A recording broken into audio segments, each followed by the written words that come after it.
ग्राम धनोरा में पुश्तैनी मकान पर कब्जा किए जाने को लेकर रेलवे रिटायर्ड कर्मचारी अपने परिवार के साथ बैठा सरबोदा चौराहे पर आमरण अनशन पर। एसडीएम और विधायक के आश्वासन के बाद अनशन खत्म। दरअसल वीर सावरकर वार्ड निवासी रिटायर्ड रेलवे कर्मचारी ज्ञानेश्वर नायक अपनी पत्नी और दोनों बेटियों के साथ सरबोदा चौराहे पर आज सुबह आमरण अनशन पर बैठ गए।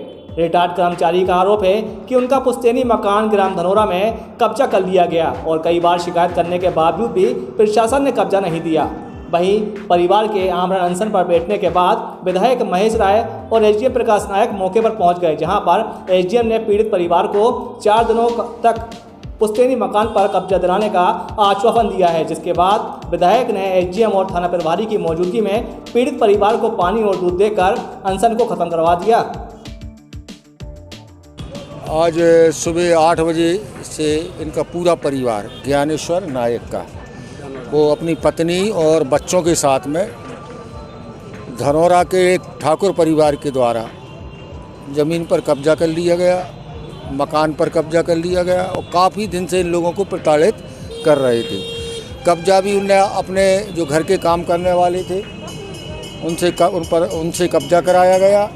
और जब डोन सर्वे हो रहा था तो एक मिली भगत करके एक अपना धनबल बहुबल का फ़ायदा उठाते हुए उस मकानों पर अपना नाम दर्ज करा लिया था।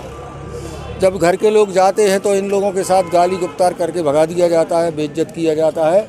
काफ़ी लंबे समय से वो अपनी जायज़ मांग शासन के सामने रख रहे थे, एसडीएम के सामने रख रहे थे, प्रशासनिक अधिकारियों के सामने रख रहे थे। तो कुल मिला के जब वो परेशान हो जाते हैं तो आज आमरण अनशन पर बैठ जाते हैं। आमरण अनशन के बाद प्रशासन जागता है और एसडीएम और टीआई सभी प्रशासनिक अधिकारी और साथ में मेरे को भी बुलाते हैं कि विधायक जी ऐसी ऐसी बात है और हम लोगों ने उसका कब्जा दिलाने की कार्रवाई हम लोग कर चुके हैं और आप भी आ जाएं और इन लोगों को समझाएं कि आपको कब्जा मिल जाएगा। तो प्रशासन ने आश्वासन दिया है कि 4 दिन के अंदर हम उनके दोनों मकानों पर कब्जा दिलवा दिया जाएगा।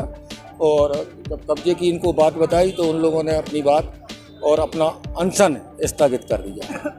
मेरी मांग ये थी कि जब से गांव बसा है तब से मेरा मकान है। गांव के ही कुछ आताताइयों ने अपने नेतागिरी की बल पर हमारे मकान पर कब्जा कर लिया और जब गांव में हम जाएं तो उल्टी सीधी धमकियां देने लगे कि हम ये कर देंगे, ये करवा देंगे। तो हम लोगों ने गांव जाना बंद कर दिया। इसके पहले कि 2-3 वहाँ पे कत्ल हो चुके हैं तो कोई हमें बोलने वाला पक्ष में नहीं था कि क्या है सच्चाई। गांव वालों ने यहाँ तक कह दिया कि यहाँ पे उनकी खेती ही नहीं है, कुछ है ही नहीं। अंत में विधायक जी के कारण हमें ये कब्जा मिला। माननीय टीआई महोदय बधाई के पात्र हैं, माननीय सिरोठिया जी और जितना भी पत्रकारों ने तो आज कमाल किया। इस तरह के मैंने जो पत्रकारों का जमावड़ा देखा, उनकी ताकत देखी कि वो आताताइयों के आगे नहीं झुके और सत्य का साथ दिया।